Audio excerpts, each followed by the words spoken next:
bummy today. You was bony and looking too funny today. I don't care, nigga still make change. Let's go.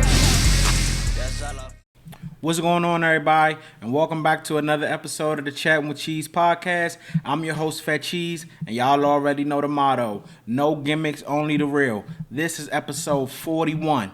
I appreciate everybody for locking in with me each and every week. Y'all know what I need from y'all. Smash that subscribe button. We are on our way to 300 subscribers. Also, do not forget to like and share the content, and let's go ahead and jump right into it. But first, before we get into anything, I want to send a shout out and a congratulations to Alex Ovechkin of the Washington Capitals for breaking Wayne Gretzky's all-time NHL goal record about 2 days ago. I'm just shooting my episode now, so I wanted to wait until I recorded to send out my congratulations to him, man. 20 years playing on that ice, man. I know, Alex Ovechkin has been a staple in this area for a long time, when a lot of things haven't been consistent as far as with, the Redskins / Commanders, the Wizards, and everything like that. But one thing that has been consistent is Alex Ovechkin. And, for him to break that record 20 years in, that's a hell of an accomplishment. So before I got this episode started, I wanted to give a shout out and congratulations to Alex Ovechkin, Ovi, as we know him, for breaking that record, a record that a lot of people thought would never be broken. 895 is the new all-time record for goals in the NHL. So shout out to Ovi, shout out to the Washington Capitals, and let's go ahead and finish this year strong. See if we could bring back another cup. Let's jump into the first topic. So another congratulation goes out to the Florida Gators, who last night took down the Houston Cougars in the national title game for men's college basketball. Florida Gators win the national championship. They beat the Houston Cougars 65-63. It was a hell of a game. I stayed up and watched the entire game. I watched majority of all the games, but I was a little sleepy last night. But I said, I'm going to tough it out, and I'm glad I did. It was a hell of a game last night from both teams. Houston played a hell of a game, and then Florida, got their shit together in the second half, and, they ended up taking the victory late. So on the Gator side of things, Walter Clayton Jr. gave you 11 points, 5 rebounds with 7 assists. Elijah Martin gave you 7 points, 1 rebound, 0 assists. Will Richard gave you 18 points, 8 rebounds with 2 assists. Alex Condon gave you 12 points, 7 rebounds with 0 assists. Ruben Chinyelo, I'm sorry if I'm pronouncing that wrong, gave you 3 points with 5 rebounds and 0 assists. Off the bench, Thomas Hugh gave you 5 points, 5 rebounds with 3 assists. Denzel Aberdeen, I like him a lot. He gave you 7 points, 2 rebounds, 0 assists. And Micah Handlupton, I'm sorry if I'm pronouncing that wrong, 2 points, 4 rebounds, 2 assists. They had 14 total bench points. The Florida Gators did all for their bench, so that's a good number of production from your bench. On the Cougar side of things, LJ Cryer gave you 19.6 rebounds with 2 assists. Jawan Roberts gave you 8 points, 8 rebounds, 0 assists. Milos Uzan gave you 6 points, 5 rebounds, 1 assist. Emmanuel Shop gave you 8 points, 3 rebounds, 1 assist. Joseph Tugler gave you 5 points and 4 rebounds. Off their bench, Javier Francis gave you 8 points, 6 rebounds, 0 assists. And Malik Wilson gave you 9 points, 2 rebounds, and 1 assist. They had 17 total bench points. So the Gators trailed Houston 42-30 at 16 minutes and 24 seconds in the second half. This win is tied for the third largest comeback win in national title game history. Now, before I get into, all the notes I took down on this game, I'm just going to give you my thoughts. Watching the game, I felt like Houston did a good job in that first half, kind of slowing the pace down. We know Florida likes to, get up and down the floor quick. They like to move the ball. They like a fast-paced kind of game. I felt as though in that first half, Houston did a very good job of slowing the game down, trapping, not letting Walter Clayton Jr. get his shots off, making him very uncomfortable. Just slowing the game down. I felt as though going into the game, that was their plan, and that's the execution that they felt would get them the victory if they could slow it down and keep everything in front of them, and on the offensive side of the ball, attack the paint and kick it out to their open shooters and let their guys knock down shots. In the first half of that ball game, I felt like they did a great job at that. But my only question mark was going into that second half. I felt as though Florida had a very good chance at winning the ball game due to the fact that their best player was having an awful game, and they managed to keep it close. Shout out to Condon. I felt as though he had a huge game. Martin had a good game as far as on the defensive end and also getting his timely buckets. But Will Richard giving them that 18 points, I think that was very solid for them, with Clayton not giving them the production. You got to think, bro, he was averaging 23 points, or was it 18? I think the last 2 games he had 30 points. You know what I'm saying? Coming into this game, and I just felt as though that was for them to manage. He didn't score his first bucket until the halfway mark of the second half. So you would think that, oh my God, they kept Florida's best player from getting off in the first half and majority of the second half. You would think that the Cougars would be blowing them out going into that second half. But when I seen that Florida was able to keep the game close enough to where if our guy can get it going, we feel like we'll be able to win this game. And they did that. And when I seen that, I said I gave Florida a huge chance to win that game. Even against Auburn, the Final Four game. Yeah, Auburn looked good. They were hitting shots. They were doing everything they needed to do. But Florida never allowed them to fully pull away and put them away. And Clayton got it going in that second half and gave them a 30 ball. You know what I'm saying? So that to me was the main thing. And also I felt Houston won the defensive battle in the first half. They were doing everything they needed to do. Like I spoke on, we know all tournament long and all season, Florida wants to move at that fast pace. They want to get up and down the floor. I felt as though Houston won that first half as far as slowing everything down, trapping, getting out there to shooters, swiping at the ball, doing everything they needed to do. But in the first half, but in the second half, you seen a dramatic switch. You seen Florida hanker down in that second half on the defensive end. And even though Clayton wasn't getting his shots and, being the bucket getter we've been used to seeing him be in this tournament, he was doing a lot of great things on that defensive end if you paid attention, if you actually paid attention and watched the game. So that's how I felt as though Florida was able to come late and pull out this victory, just because they never let the ball game get out of control. That right there, the 42-30 at the 16-minute mark, I felt as though, that probably was the largest gap in the game between Florida and Houston.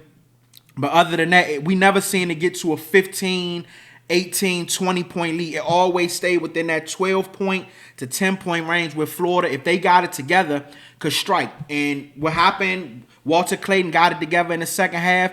He got a couple of and ones, went to the free throw line, seen a couple buckets go, seen a couple of shots go in, and then that out of bounds play where he hit that timely 3. I believe it was to tie the game up or whatever, but he started to get his rhythm late. Even though you'll look at the score sheet and say, the stat sheet and say, well, he only had 11 points. But it's when he got those 11 points that made the big difference in this ball game. So the former prize football recruit displayed his closing speed to help Florida prevent Houston from attempting a potential game-winning shot in the final seconds of Monday night's national title game. Sensing danger when Houston's Emmanuel Sharp used a pair of stagger pin-down screens to free himself at the top of the key, Clayton sprinted to make up the 15 feet between him and the open shooter. Clayton leaped at Sharp just as he rose to shoot, forcing the Houston guard to drop the ball to avoid getting his shot blocked. The ball bounced once, twice, 3 times outside the three-point arc, with Sharp at risk of being called for a travel if he picked it up, and no other player on either team anywhere near it. Finally, Florida's Alex Condon dove at the ball and snatched it off the ground as the final buzzer sounded, signifying that the Gators had won 65-63. We worked on it in practice, closing out, jumping to the side so you don't foul the shooters, Clayton said. Ever the master of understatement, Clayton added with a smile, ending up being a good play. The goal of Houston's final play, according to Sampson, was to get Emmanuel to shot fake and get downhill. Houston's inability to get off a shot on the final possession served as an analytic anticlimactic ending to an otherwise compelling Final Four. All 4 number 1 seeds advancing to San Antonio produced three games decided by a combined 11 points, tied for the third smallest margin in Final Four history. Down the stretch, we made some big-time winning plays defensively. Florida coach Todd Golden said. That last play was just an absolutely amazing play. Walter recovered, closing out, and as he said, flew by his right side to not allow himself to foul. Just an incredible moment and something I won't ever forget. Speaking of that final shot at the buzzer that, ended up not being a shot at all, I felt as though I would have more, as a Houston fan, I would have wanted the ball in LJ Cryer's hand. I felt as though he had the hot hand the entire game. But I like the play. I think the play design was cool with the pin down screens at the bottom and get your shooter open at the top of the key. Now I feel as though the shot fake would have been the right call. If he would have, because Clayton Jr. is running at him full speed. If he just shots fake and gets him up in the air and maybe move to the side and get a shot off or something like that, maybe you would have had a chance. But I just think at the spur of the moment, it's happening so quick that he's just thinking, oh man, he gonna block this shot. But I'm sorry, at those waning moments of that game, when the time going up, you gotta try to get a shot up. You gotta get a shot up. I don't care if you gotta, throw it as high as you can. You gotta find a way to get a shot off for the ball for the game to end like that. I just think is disheartening for the Houston fans. It was just a great defensive play by Clayton, and also with Condon diving on the floor to get the ball. It was just a great play. But this is what we've seen from Florida all tournament long. Play from not all tournament long, but in some of these big games where they've come from behind to win. That's why I say I felt as though Houston, they never made a big enough gap to put Florida in any kind of panic mode, if that makes sense. And they made the win, like Coach said, they made the winning plays down the stretch to ultimately win the game. But I felt as though if I'm the coach, I'm putting the ball in the guy's hands who I felt as though had the hot hand all game, and that was LJ Cryer. Houston once again has failed to shed the unwanted label of men's college basketball's greatest program never to win a national title. The Cougars have now made 7 Final Fours and 3 title games without experiencing the joy of cutting down the nets. This time, the heartbreak came at the hands of the Florida program that entered rarefied air on Monday night. The Gators became just the 9th men's college basketball program to capture 3 national titles, only the bluest of blue bloods. UCLA with 11, Kentucky with 8, UConn with 6, North Carolina with 6, Duke with 5, Indiana with 5, and Kansas with 4 have more.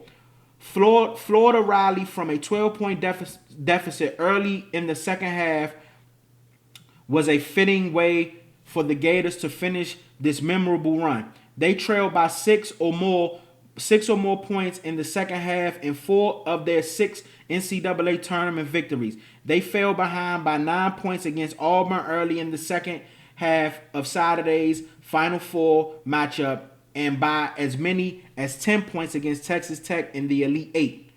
The most impressive part of Monday's victory was that the Gators found a way to win without Clayton scoring a point for the first 25 plus minutes. The tough shot specialist was piled up the tough shot specialist who had piled up 123 points in his first 5 NCAA tournament games could not get even a silver of air space against Houston's aggressive trapping defense. And that's what made it most impressive to me. And this right here shows you the greatness of a program and the greatness of a team, where in the biggest moments, if your main guy doesn't show up, the team is still able to carry and be able to sketch out a rough, muddy victory. And that's what happened last night. Like I said, Clayton, we all know what he's capable of. We've been watching him do it all tournament. To me, he's been the most exciting player this tournament. But When I seen that he was struggling going into the second half, and Houston was not able to create a large gap of a lead to, you know what I'm saying, make themselves kind of feel a little comfortable, I said, oh, Florida can definitely still come back and win this game. All they need is for him to, you know, just give them timely buckets, which he did in that second half.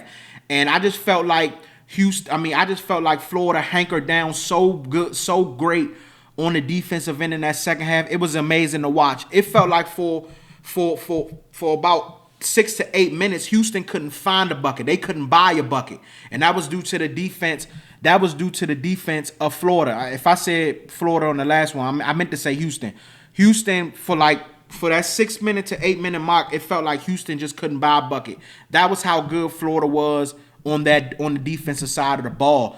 And like I said, once Clayton seen those 2 free throws go in, he was able to make some timely shots, and it just came down to the defense got them back into the ball game, and the defense ultimately won them the ball game. If you're the Houston Cougars, I know it's kind of upsetting for you to keep getting to the finish line, getting that close to the finish line and not being able to break through. But that's a good team over there as well, too. They played a hell of a game. It just came down to those final couple possessions where I think Florida, they made the winning plays. And I just think, unfortunately, somebody had to win and somebody had to lose. And Houston, hopefully this is something that you guys can grow from. And next year, you know, you'll be back in the same position and know how to deal with it better, and you guys will come out victorious. But right now, unfortunately, that didn't happen for you last night, and the Florida Gators are your 2025 national champions. Crazy roll. They after winning the SEC tournament, a lot of people had them as the favorite. I had Duke as the favorite. A lot of people also had Duke, but people were saying Florida, and after watching them how they did, they sent my Maryland Terps home. But I'm happy for them. Congratulations to the Florida Gators. That program, you know, has some great talent come out of it on the basketball side. Like the head coach said last night on his speech, he said Florida, he felt as though after 3 years, Florida basketball is now back where it should be, holding up trophies. So congratulations to the Florida Gators. A hell of a year and a hell of a way to, you know, end it and hoist that trophy up. So congratulations to them. And let's go ahead and move on to the next topic. So on Sunday, the UConn's women basketball team absolutely annihilated the South Carolina Lady Gamecocks to win their 12th national championship. Defeating South Carolina Lady Gamecocks 82-59. It was absolutely onslaught. Like, I ain't gonna lie to you. I felt as though South Carolina would win that game, but UConn literally came in and did to South Carolina exactly what they did to UCLA in the Final Four. It was a hell of a game. So Gino Orima, I'm sorry if I'm pronouncing the name wrong. I'm sorry. These names, man.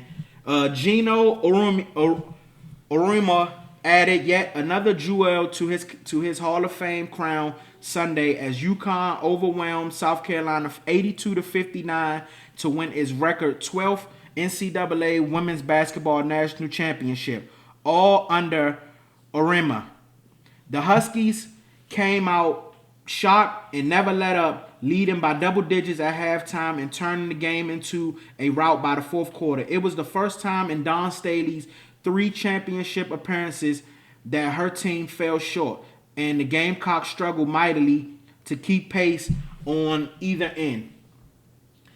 AZ Feud poured in 24 points, and Paige Buckers added 17, finishing her storied UConn career with a long-awaited national title.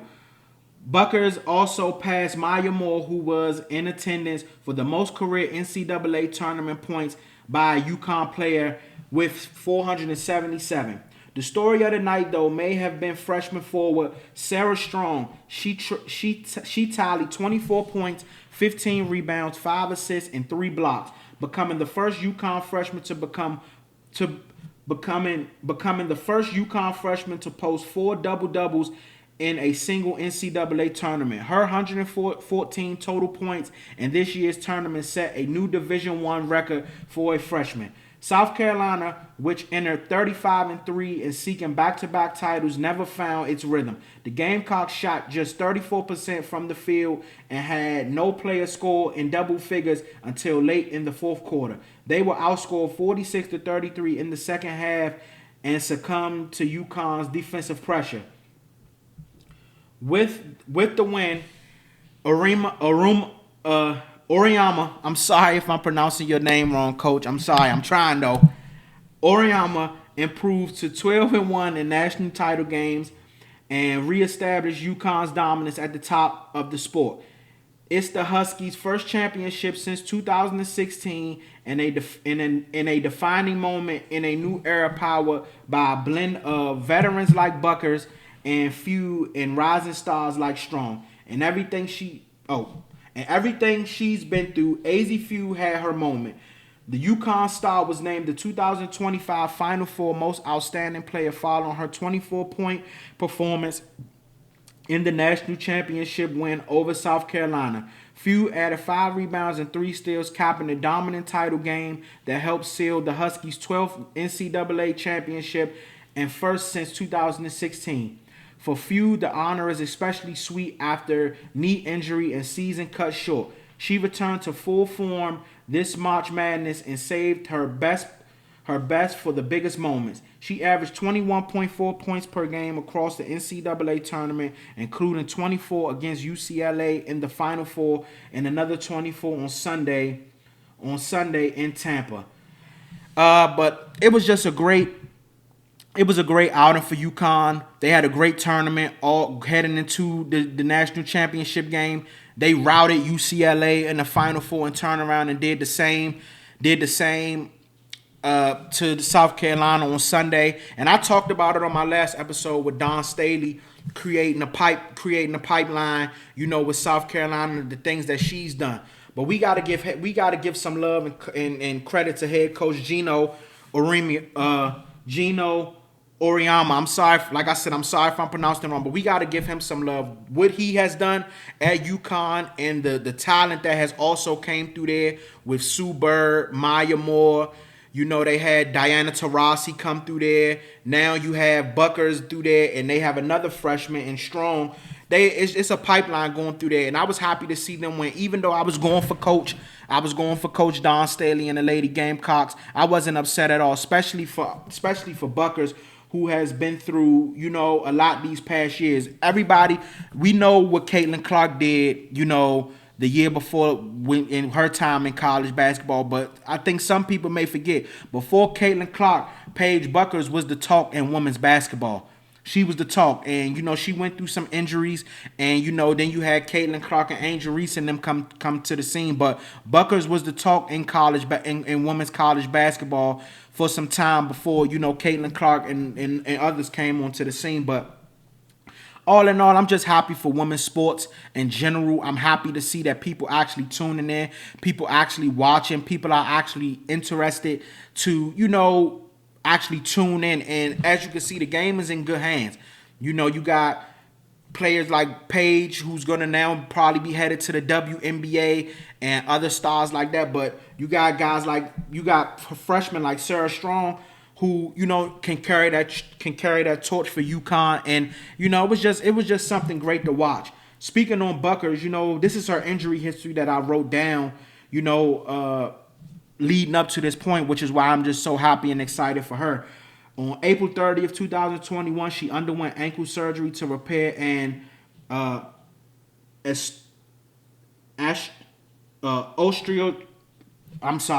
defect, osteochondral defect. That was on April 30th, 2021.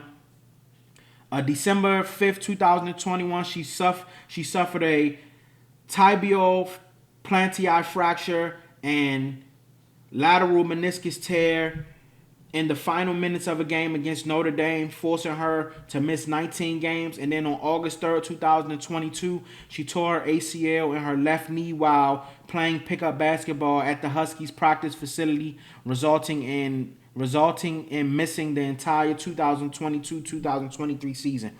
So for her to bounce back basically 2 years later and turn around and win a national championship, I know that has to feel good for her. That has to feel good for her family. That has to feel good for the team. And, just everybody that's been with her throughout this whole journey.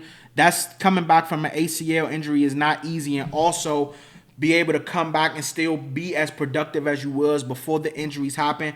I seen that she had like a 40-point game at one point, like a 30-point. So she's still hooping, and it more than likely is going to be a top pick in the WNBA draft coming up. So I'm just happy for them. Shout out to UConn. Shout out to what they built, 12 national championships. That's a hell of a accomplishment to have, and I don't see them falling off no time soon with freshmen like Sarah Strong and being able to carry that torch leading forward. So shout out to the UConn Huskies and the women UConn Huskies, and congratulations on being the 2025 national champions. Moving on.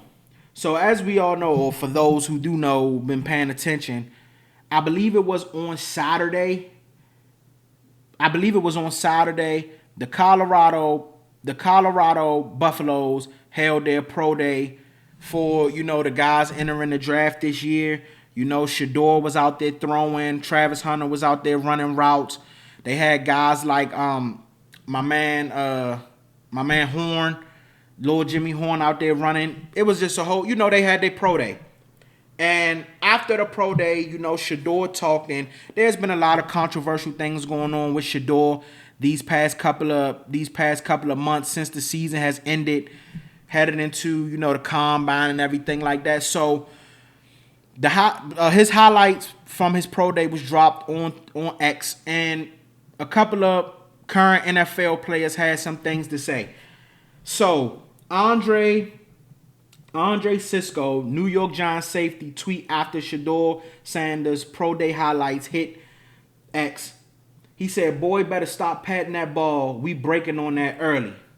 So New York Giants wide receiver Darius Slayton responded, "I promise he can pat the ball and be just fine. If DBs was so good at breaking on ball pats, they'd all have 8+ picks a year. Same guys that fall for a two-man dagger concept and give up the dig on 3rd and long every season, all season long, talking about a ball pat. What a joke." Of course, Dallas Cowboys' Micah Parsons responded to Darius Slayton's response to Andre Cisco, saying, "You realize a pat on the ball can be the difference between a sack and throwaway completion." And they just kept going back and forth with the whole argument. So I said, you know what? I seen other people talking about it. So I said, you know what? I'm going to go ahead and get my 2 cents on it. Now, granted, I've never played the quarterback position. I've been watching football for a long period of time in my life, and I've watched a lot of different quarterbacks play. You know what I'm saying? My question is that I have, and Micah Parsons, Andre Cisco, they're allowed to have their opinions. That they use their platform to get their opinions on football. That's fine. That's what they do. That's their job. So I don't have no problem with it. But my problem is, why all of a sudden, it's like people are trying to nitpick to find a way to tear down Shedeur Sanders. And I find that very weird. We've watched Tom Brady pat the ball. We've watched Kyler Murray pat the ball. We've watched Aaron Rodgers pat the ball. We watched Matthew Stafford pat the ball. We've watched all these quarterbacks pat the ball. Now all of a sudden on a pro day, a drill, now all of a sudden we see Shedeur Sanders patting the ball. Now, all of a sudden, people want to make it a problem. We got to cut it out, bruh. Ever since the combine and people talked about his attitude and all this, it's like you guys are trying to find every way you can possible to tear this young man down, and I don't understand it. This same young man who's been patting the ball all this time, who early in the year, you never heard nobody say nothing about him patting the ball. Not a current NFL player, not a former NFL player. You never seen nobody say nothing about him patting the ball all year when people were saying he was going to be the number 1 overall pick. Some people had him as a top 5 pick. Now, all of a sudden, we got people saying he might fall to the 2nd round, things of that nature, and now all of a sudden we want to talk about him patting the ball. Come on, bro, stop it. And then these guys are non-quarterbacks speaking on it. I watched all different quarterbacks pat the ball. But now when Shedeur had the ball, this is where we draw the line. We got to stop it, bro. We got to stop it. Like, it's like people want to feed into these agendas so much, and it kills me because for you guys, it's like, why would you even want to feed into that? Even if that's something that you think, that's something you guys discuss amongst each other. But you already see what this young man going through. You see what people are saying about him. His draft stock is dwindling, and you add fuel to the fire by coming on X making a comment about him patting the ball. Something that we've seen some of the best quarterbacks in the NFL do. And I agree with Slayton. If that's the case, if DBs could dictate where a ball is going or whatever the case may be just off of a quarterback patting the ball, every DB should have 8 or 10 plus interceptions every year. We're not seeing that being done. So I'm trying to figure out what's the problem? What's the problem? Why even come out and say that? I just find it weird, and I feel as though people are just trying to create agendas and create things to. I don't know. I don't know. It's weird, man. It's just weird to me because I've never heard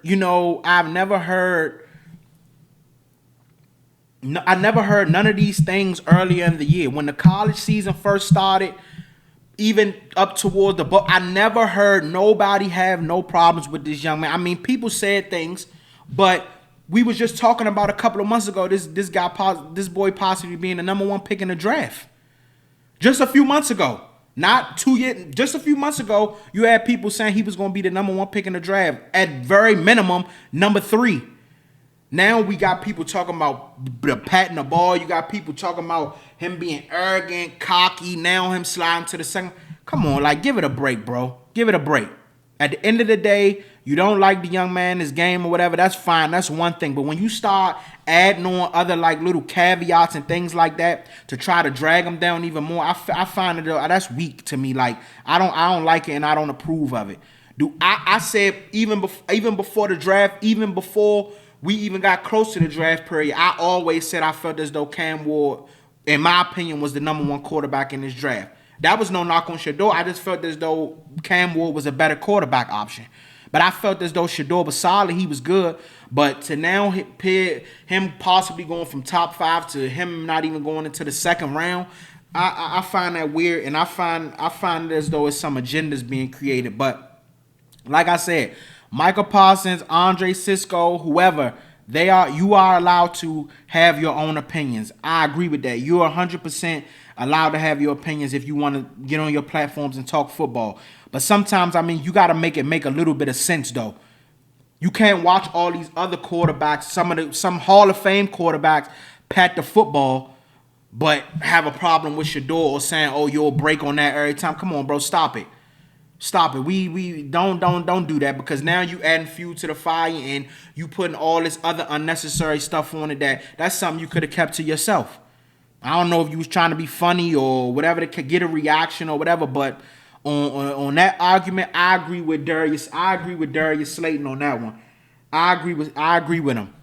If DBs knew where the ball was going or whatever the case may be, just off the quarterback patting the ball, you would see multiple DBs have 8+ interceptions every year, and we not seeing that. So until then, Shedeur, keep doing your thing, keep throwing the ball the way you want to throw it, and we gonna leave it at that. But I just wanted to speak on that topic, before the end of this week came, because it happened over the weekend. So now I'm recording. I wanted to speak on it. Moving on to my last and final topic of this episode. I told y'all, I don't know what it is, but every single time I record an episode, it's like some breaking news happened. That's how I know I'm meant to really do this. Every time I'm about to record. So earlier today, to a shocker to me, and I'm pretty sure the whole basketball world, the Denver Nuggets fired head coach Michael Malone. The Nuggets also fired GM Calvin Booth, cleaning house in Denver a week before the playoffs. The Nuggets are currently 47-32 and 4th in the Western Conference. David Edelman will serve as the interim head coach in Malone's absence, according to the team. The decision came with Denver riding a 4-game losing streak, but still sitting 4th in the Western Conference at 47-32. Malone leaves with more wins, 471, than any other Nuggets coach, and he was responsible for guiding the franchise to its first NBA championship in 2023. He had proven he could take the Nuggets to the mountaintop. I'm not gonna lie. When I seen this headline earlier today, it shocked me. I had to close out the app and open it back up. That's how shocked I was, because I don't understand for the life of me what their mindset was, what their plan is moving forward. To fire a championship head coach 3 games before the postseason is about to start. I just don't, with 3 games left in the season, you fire a championship winning coach. I just don't understand that at all. And I'm sorry, it's nothing that they could say. It's nothing that they can come out and make a statement or whatever. It's all types of stories coming out about him not getting along with the GM and I don't understand how Denver fans could fathom the fact that you fired this man 3 games before the season is about to wrap up and we about to head into the postseason. A championship winning coach. That makes no sense to me. Mike Malone is a top 5 head coach in the NBA. Whatever order you want to put him in, I don't know. I'm just going to say top 5. And you just let him go right before the season and I'm done with Denver. To me, that move just opened the door right up for either the Golden State Warriors or Los Angeles Lakers to head to the NBA Finals out of the Western Conference, because I felt, even though OKC is the favorite, but we just watched them lose to the Lakers the other day. But I would still put OKC as my number 1, but I don't know how much faith I have in them to come out of the Western Conference, even though they're a hell of a basketball team. But that Denver move, to me, it just pulled. I'm out on Denver. I'm out on them. And I think this right here, this might be something that could possibly break the team up. I seen a report that Michael Malone was getting on his team about not studying film and all that. I mean, that's what coaches are supposed to do. If your team is not doing what they're supposed to be doing, they're performing defense. They are terrible. They have been terrible defensively. The coach's job is to light a fire under their ass. So what he did was he was calling them out on it. If some of the players was taking offense to whatever he was saying, or some of the people up top, then at the end of the day, that's on them to deal with. But at the end, I got a job to do, and he was doing his job. And then I seen there was a discrepancy. Him and the GM wasn't getting along. They wouldn't speak at times, and then the GM had a problem with Russell Westbrook's minutes. And it's a lot of stuff going on. But at the end of the day, I look at this situation the same way I look at Luka and Dallas. I don't care what's going on. It's no way you are supposed to allow this man to walk out the door. Luka, I felt as though Luka should have never been traded, and I felt as though Mike Malone should have never been fired from this job. 2 years after winning a NBA Finals, you fire this man? Come on, man. It don't make sense. It don't add up to me. I don't care what was going on. Maybe it's some deeper stuff going on behind closed doors that us fans don't know about, and hopefully it'll come out in the later days. But I don't agree with this at all, and I'm out on Denver, because I was still saying, as long as Denver got Nikola Jokic in that core with Jamal Murray, Michael Porter Jr., I felt as though Denver was going to always, Denver was always should have been in talks for competing for a championship. Not now. After this firing, I feel as though, and now they're coming out saying that team players are shocked by the move and all that. That to me could kill the whole morale of the team, and I just feel like right there, Denver just ended their season with that move. To me, I could be wrong. Comment your thoughts below and tell me what you think. But I feel like Denver just ended their season with a move like this, and a team is going to be happy as hell to be able to pick up Michael Malone, this offseason. And then it's just when the move happened. Now, if this is something that happened in the offseason, okay, I'd be a little shocked, but it's like, okay, at least they did it in the offseason. So now they got time, and you did it 3 games before the season basically is about to end, and we headed into the postseason. Y'all are 4th in the Western Conference. 4th in the Western Conference, and you get rid of the coach right before the season is about to end? That makes absolutely no sense. That's like mind-boggling to me. But like I said, hopefully we find out what actually went on behind the scenes. in the later coming days. But honestly, if I was a Denver fan, I could care less what happened.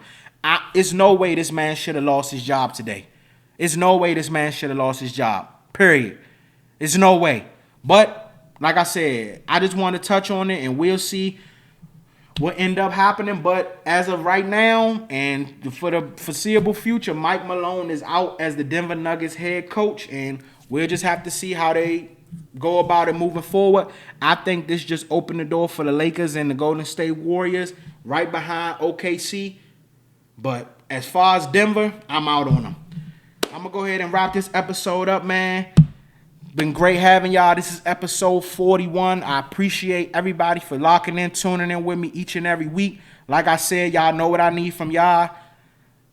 Smash that subscribe button. We are on our way to 300 subscribers. Like and share the content when the episode drop. And also, do not forget to follow me on all social media platforms. I love y'all, and I'll see y'all next time.